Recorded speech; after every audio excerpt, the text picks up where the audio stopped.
आज हम दिल्ली सल्तनत में विज्ञान एवं प्रौद्योगिकी के विकास पर अपना अध्ययन करेंगे। दिल्ली सल्तनत में विज्ञान एवं प्रौद्योगिकी के क्षेत्र में काफ़ी नए नए परिवर्तन हुए और विकास हुआ। अलग अलग क्षेत्रों में हम देखें तो सबसे पहले कृषि क्षेत्र की बात करें तो कृषि क्षेत्र में पलटवा हल और लोहे के फ्रेम का प्रचलन तुर्कों के द्वारा ही किया गया। सिंचाई व्यवस्था में भी सुधार हुआ। नोरिया, रहट, चड़स, साकिया एवं दोलाब ये सिंचाई के प्रचलित साधन थे। रहट, जिसको गलती से पर्शियन व्हील भी कहा जाता है, उसमें सुधार हुआ। नोरिया और रहट में एक डिफरेंस था। नोरिया जो सिंचाई यंत्र था वो केवल खुले तल, जिसका मतलब नदी, तालाब या जलाशय, वहाँ से पानी निकाल सकता था, जबकि रहट गहरे कुओं से भी पानी निकाल सकता था। सीरत ए फिरोज शाही नामक ग्रंथ में रहट का वर्णन मिलता है, जिसमें जानकारी मिलती है कि फिरोज तुगलक ने इस प्रकार का एक रहट दिल्ली में लगवाया था। रहट दो प्रकार के होते थे, एक तो साधारण रहट और एक गियर युक्त रहट। गियर युक्त रहट को साकिया भी कहा जाता था, इसको फारसी जलयंत्र भी कहते थे। और इस गियर युक्त रहट या साकिया का प्रथम वर्णन बाबर ने अपनी आत्मकथा तुजु के बाबरी में किया है। बाबर, सुजान राय भंडारी और एक समकालीन लेखक यूसुफ मीरक, उनकी पुस्तक मजहर ए शाहजहानी में भी रहट का उल्लेख मिलता है। बाबर कहता है अपनी आत्मकथा में कि लाहौर, दीपालपुर और सरहिंद में उसने रहट से सिंचाई होते हुए देखा था। और गियर सिद्धांत पर आधारित जो नोरिया होता था, गियर सिद्धांत पर आधारित, और लीवर सिद्धांत पर आधारित देकुल या ढेंकली, इसकी शुरुआत भी तुर्कों ने ही की। तो गियर सिद्धांत पर तो करता था काम आपके नोरिया, और लीवर सिद्धांत पर काम करता था आपके सिंचाई यंत्र ढेंकली। इन नोरिया और ढेंकली की शुरुआत भी तुर्कों ने ही की। और कागज़ की बात करें हम तो कागज़ 100 ईस्वी के आसपास सबसे पहले चीन में बनाया गया। और कागज़ की एक प्राचीनतम पांडुलिपि हमें कश्मीर से मिलती है 1089 ईस्वी में शतपथ ब्राह्मण पर लिखी गई पांडुलिपि। लेकिन भारत में कागज़ के प्रयोग की शुरुआत 13वीं सदी से तुर्कों के आगमन के आने के बाद ही होती है, ऐसा अधिकांश इतिहासकार स्वीकार करते हैं।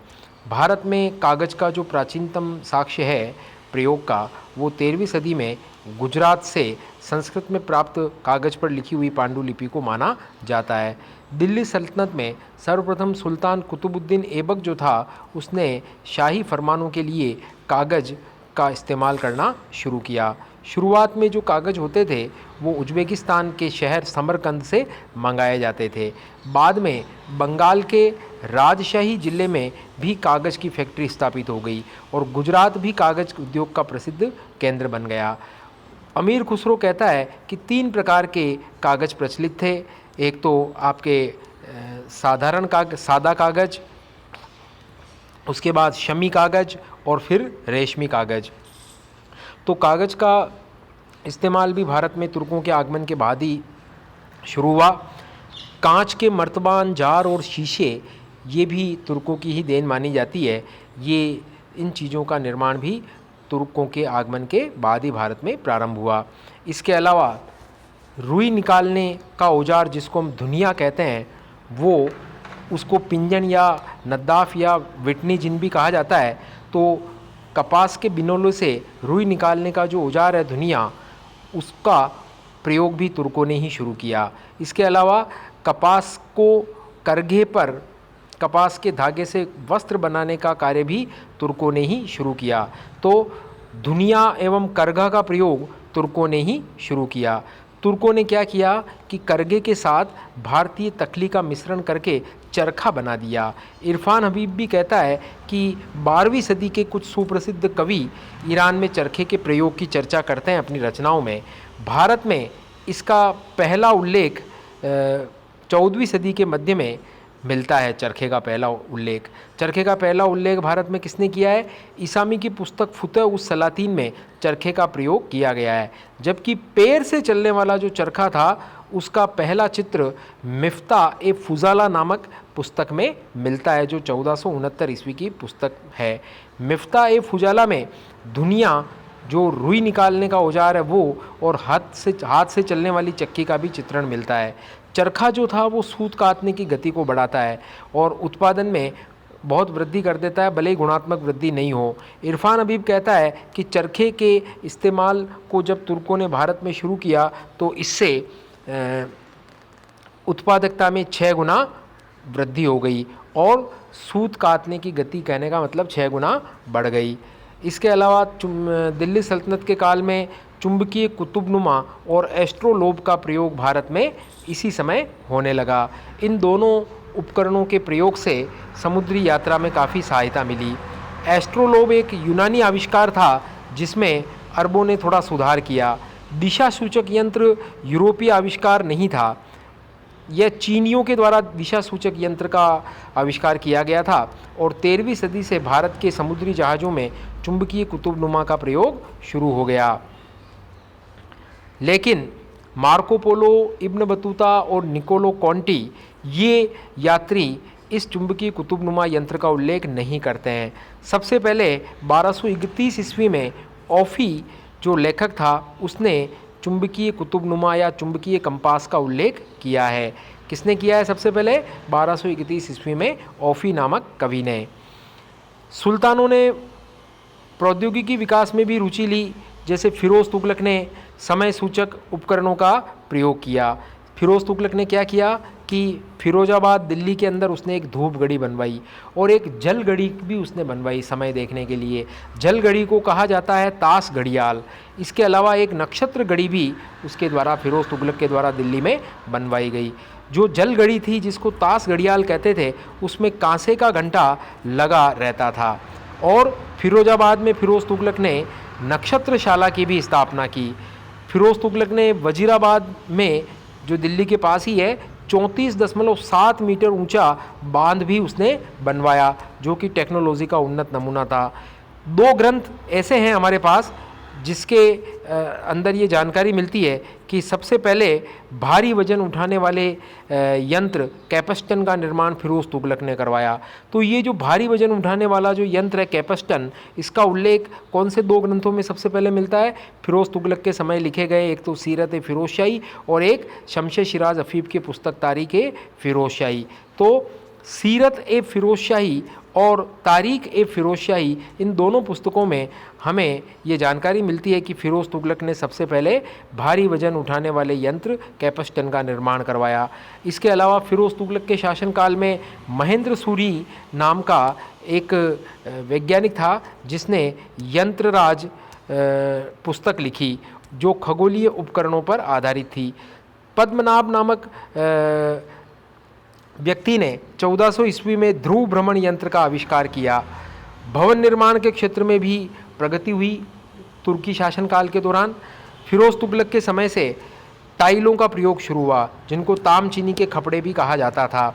इसके अलावा लोहे का रकाब, जो सबसे पहले आविष्कार तो चीन में हुआ, लेकिन भारत में रकाब का पहला विवरण हमें फ़क्र-ए-मुदब्बिर की पुस्तक आदाब-उल-हर्ब में मिलता है। भारत में रकाब का पहला उल्लेख फ़क्र-ए-मुदब्बिर की पुस्तक आदाब-उल-हर्ब में हमें सबसे पहले किसका उल्लेख मिलता है? लोहे के रकाब का। फ़क्र-ए-मुदब्बिर हिंदुस्तान में बनी तलवारों की प्रशंसा भी करता है। उसका जो विवरण है वो दमिश्क स्टील उत्पादन की कुफ्तगिरी तकनीक के बारे में सबसे पहला विवरण है। उसने दमिश्क स्टील किस तकनीक से बनता था? कुफ्तगिरी तकनीक से बनता था, ऐसा सबसे पहले कौन बताता है? फ़क्र-ए-मुदब्बिर बताता है। अब रेशम के कीड़े पालने की प्रथा भी दिल्ली सल्तनत के समय शुरू हुई। चीनी यात्री माहुआन कहता है कि बंगाल में रेशम के कीड़े पाले जाते थे। इस काल में तकनीकी विकास का एक और उदाहरण हमें कालीन उद्योग में मिलता है। लाहौर का और आगरा ये कालीन उद्योग के प्रमुख केंद्र थे। इसके अलावा तुर्की सल्तनत के काल में या दिल्ली सल्तनत के काल में कपड़े पर लकड़ी के ठप्पों का प्रयोग करके छपाई और चित्रांकन का काम भी किया जाने लगा।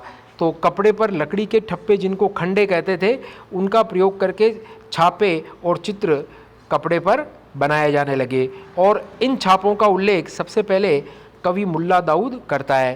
फिरोज तुगलक के काल में ही साबुन निर्माण का काम भी शुरू हुआ और बारूद का उपयोग भी तुर्की शासनकाल के अंदर सबसे पहले शुरू हुआ। बारूद को यूँ देखें हम तो सबसे पहले चीन में 11वीं सदी में ये बना। भारत में सल्तनत काल में बारूद का प्रवेश चीन से ही हुआ। इक़्तिदार आलम कहते हैं कि दिल्ली सल्तनत में सबसे पहले बारूद के प्रयोग का प्रथम साक्ष्य सुल्तान नासिरुद्दीन महमूद, जो 1246 से लेकर 1266 ईस्वी तक दिल्ली का सुल्तान था, उसके काल में हमें बारूद के प्रयोग का साक्ष्य मिलता है। इक़्तिदार आलम कहते हैं कि नासिरुद्दीन महमूद के काल में हलाकू के प्रतिनिधि, जो मंगोल शासक था हलाकू, उसके प्रतिनिधि जब दिल्ली आए तो फरिश्ता कहता है कि उनके सम्मान में आतिशबाजी की गई और इन आतिशबाजी में बारूद का प्रयोग किया गया। भारत में बारूद के प्रयोग का प्रथम लिखित प्रामाणिक साक्ष्य अमीर खुसरो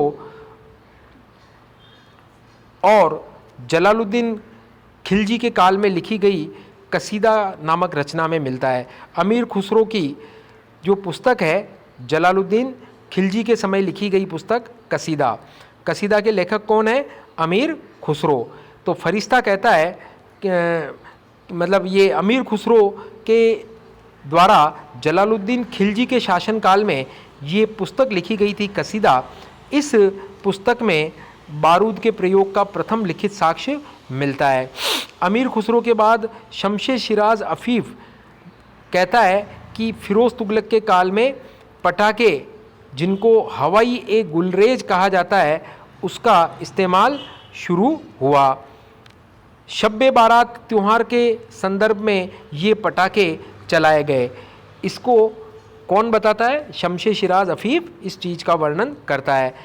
दिल्ली सल्तनत में शुरुआत में केवल पटाखों के रूप में, आतिशबाजी के रूप में ही बारूद का इस्तेमाल हुआ। तोपों एवं बंदूकों के प्रयोग से भी पहले बारूद को रॉकेट के रूप में आतिशबाजी में इस्तेमाल किया गया। तोपों और बंदूकों में बारूद का प्रयोग सबसे पहले यूरोप में हुआ। मध्य एशिया में तोपों का इस्तेमाल का पहला साक्ष्य 1514 ईस्वी की चाल्दीरान की लड़ाई से मिलता है। इस चाल्दीरान की लड़ाई ईरानियों और उस्मानियों के बीच में हुई थी, जिसमें पहली बार तोपों और बंदूकों में बारूद भरकर उनका इस्तेमाल किया गया था। भारत में बारूद वाले तोप खाने का प्रयोग सबसे पहले दक्षिण भारत में 1367 ईस्वी में विजयनगर एवं बहमनी राज्य की लड़ाई के अंदर किया गया। बाबर जो आया था मुग़ल शासक, उसने पानीपत के प्रथम युद्ध में इब्राहिम लोदी को इस कारण ही हराया था क्योंकि बाबर के पास तोप खाना था। और बाद में पानीपत का खानवा का युद्ध जो बाबर ने राणा सांगा से जीता, उसमें भी बाबर की विजय का प्रमुख कारण उसका तोप खाना ही था। तो बाबर ने भारत में तोप खाने का प्रयोग, बारूद का प्रयोग सबसे पहले कहाँ किया? बाजोर और बेहरा के युद्ध में 1519 में। वहाँ उसने बारूद का इस्तेमाल पहली बार किया था। तो ये अलग अलग क्षेत्र के अंदर विज्ञान और प्रौद्योगिकी की प्रगति दिल्ली सल्तनत काल में इस प्रकार रही। तो यहाँ पर दिल्ली सल्तनत का हमारा जो विज्ञान एवं प्रौद्योगिकी के विकास का टॉपिक है वो यहाँ पर कंप्लीट होता है। धन्यवाद।